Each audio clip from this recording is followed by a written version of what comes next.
আসলে একটা দুর্ঘটনাতে আসলে আমাদের দুইটা মুরগি আলটিমেটলি আসলে শেষ হয়ে গেছে। মাদি তিনটা মাদি এক নরের সাথে, ওই যে দেখেন একটার সাথে অলরেডি জোড়া নিতেছে, দেখছেন? দুইটা তিনটা দিন পাল্লা অফ দেওয়াতে এদের যে কি অবস্থা হয়েছে বুঝছেন। ঠিক আছে, আমি এতবার না করলাম, আমার কথা শুনলো না, নিয়ে চলে গেছে দুইটা বাচ্চা। দেখি দেখি দেখি আচ্ছা, আসসালামু আলাইকুম দর্শকবৃন্দ, কি অবস্থা সবার, কেমন আছেন আপনারা? আপনাদের সবাইকে আমাদের নতুন একটা ভিডিওতে স্বাগতম। তো দর্শকবৃন্দ, আসলে আমাদের ছাদে যে দুইটা মুরগি ছিল, তো আপনারা সবাই ওদেরকে চিনেন, ওরা প্রায় 2-2.5 বছর ধরে আমার বাসায় ছিল। কিন্তু আজকে আসলে একটা দুর্ঘটনাতে আসলে আমাদের দুইটা মুরগি আলটিমেটলি আসলে শেষ হয়ে গেছে। তো ব্যাপারটা যেটা হয় সেটা হচ্ছে যে আপনার তো রাতে তো মুরগিগুলো ছাড়া থাকে, হ্যাঁ আপনারা সবাই জানেন যে রাতে আমি কিন্তু রাতে খাঁচাটা খোলাই রাখি, মুরগির খাঁচাটা। তো রাতে মুরগির খাঁচা খোলা ছিল, বাই দিস টাইম আপনার ঘটনাটা হয়েছে যে আপনার মুরগিগুলা কালকে রাত্রেবেলা এইটা হচ্ছে মুরগির খাঁচা, ঠিক আছে, এটা হচ্ছে মুরগির খাঁচা, এটা হচ্ছে আমার মুরগির খাঁচা। তো রাত্রেবেলা আমি এই মুরগিগুলা ছাইরেই রাখতাম, কারণ মুরগিগুলা ছাইরে রাখার পিছনে মূল যেটা কারণ ছিল সেটা হচ্ছে মুরগিগুলা বাইরের কেউ আসলে অনেক জোরে জোরে ডাকাডাকি করতো, তা আমি বুঝতে পারতাম যে আসলে বাইরের কেউ আসছে, ঠিক আছে। তো আপনার আমরা না থাকলেই ছাদে কেউ আসলেই মনে করেন ও অনেক জোরে জোরে আসলে ডাকতো, তো আমরা বুঝতে পারতাম যে আসলে যে কেউ আসছে, বা বিড়াল আসলেও ছাদে অনেক মনে করেন ই করতো। তো ঘটনা হচ্ছে যে কালকে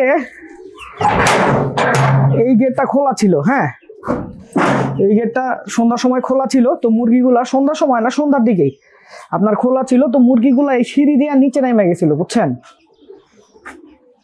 সিঁড়ি দিয়া মনে করেন আপনার নিচে নেমে গেছিল। তো নিচে নামছে, নিচে নাইমে আর আসতে পারে না, ওরা কন্টিনিউয়াসলি নিচেই চলে গেছে, একেবারে নিচে চলে গেছিল।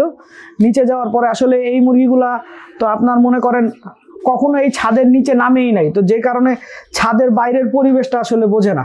সিসি ক্যামেরাতে যেটা পাইছি যে মুরগিগুলো আসলে নিচে নামছে, কিন্তু নিচে নামার পর আমি আর মুরগি খুঁজে পাইলাম না।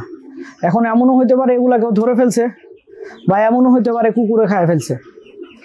তো আসলে খুব খারাপ লাগতেছে যে এরকম একটা জিনিস আসলে ঘটলো। এতদিন ধরে এদেরকে পালতেছিলাম, ঠিক আছে, এদের প্রতি অন্যরকম একটা ভালোবাসা ছিল, তো এই ভালোবাসাটার জন্য খারাপই লাগতেছে।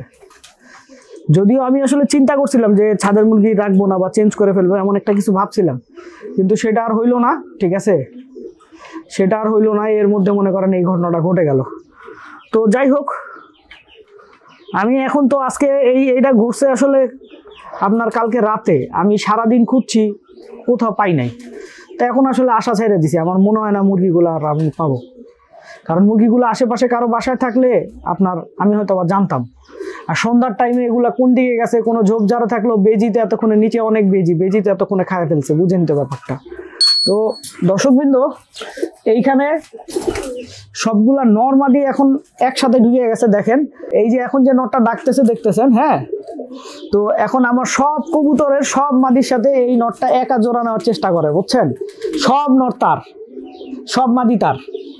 তো যে কারণে দেখেন সে এক খাঁচায় কয়টা মাদি ঢুকাইছে, ঠিক আছে, এই যে দেখেন একটা মাদি, দুইটা মাদি, ঠিক আছে, তারপরে ওই যে সাথে যেটা আছে ওইটাও মাদি, তিনটা মাদি এক নরের সাথে, ওই যে দেখেন একটার সাথে অলরেডি জোড়া নিতেছে, দেখছেন, এই দুইটার সাথে দেখেন জোড়া নিতেছে। তো আগে মাদিগুলো সরাই দেয়, এগুলোর যদি সরাই না দেয় এগুলো কিন্তু ডিম পারবে, ডিম পেরে পেরে দুর্বল হবে।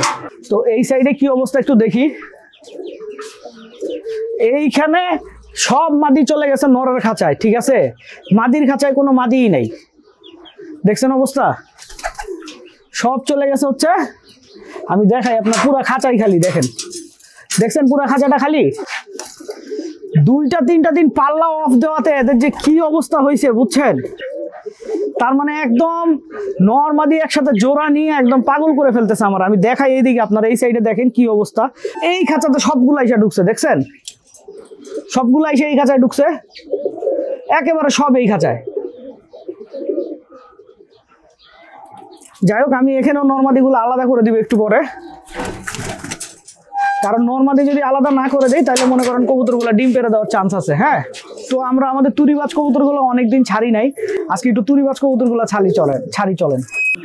তুরিবাজ কবুতরগুলো আমি মাঝে মধ্যেই ছাড়ি, কারণ তুরিবাজ কবুতরগুলো ছেড়ে একটু হাঁটাই, দেখছেন, দেখি দেখি দেখি আচ্ছা যাই হোক, ওরা একটু হাঁটুক, ঠিক আছে? একটু হাঁটলে আসলে তুড়ি টুড়ি দিবে, তুড়ি টুড়ি দিলে আপনার তুড়িটা ঠিক থাকবে। অনেক সময় অনেকদিন এক খাঁচে আটকে রাখলে এগুলো এরকম করে। আবার যদি রেগুলার 2-3 দিন ছাড়ি তাহলে আপনার তুড়ি দেওয়াতে একদম পারফেক্ট হয়ে যাবে, এই আর কি। ভিডিও শেষে হচ্ছে আমাদের বাচ্চাগুলোর কি অবস্থা, বাচ্চাগুলো একটু দেখি। বাচ্চাগুলো আপনার সামনেই না রাখছিলাম, এরপর আর চেক করা হয় নাই, ঠিক আছে? এর মধ্যে কাকা আমার কাছ থেকে 2টা বাচ্চা নিয়ে চলে গেছে, ঠিক আছে? আমি এতবার না করলাম, আমার কথা শুনলো না, নিয়ে চলে গেছে 2টা বাচ্চা। আলহামদুলিল্লাহ, পেট একেবারে ভরা ওদের, একদম পেট ভরা। হ্যাঁ আলহামদুলিল্লাহ। এটার কি অবস্থা দেখি, এটারও মাশাআল্লাহ পেট টেট ভরা আছে না, বাচ্চাগুলো সেট হয়ে গেছে আলহামদুলিল্লাহ। তো দর্শকবৃন্দ, ভিডিওটা আমি এখানেই শেষ করছি। আপনারা সবাই ভালো থাকবেন, 5 ওয়াক্ত নামাজ পড়বেন। আসসালামু আলাইকুম।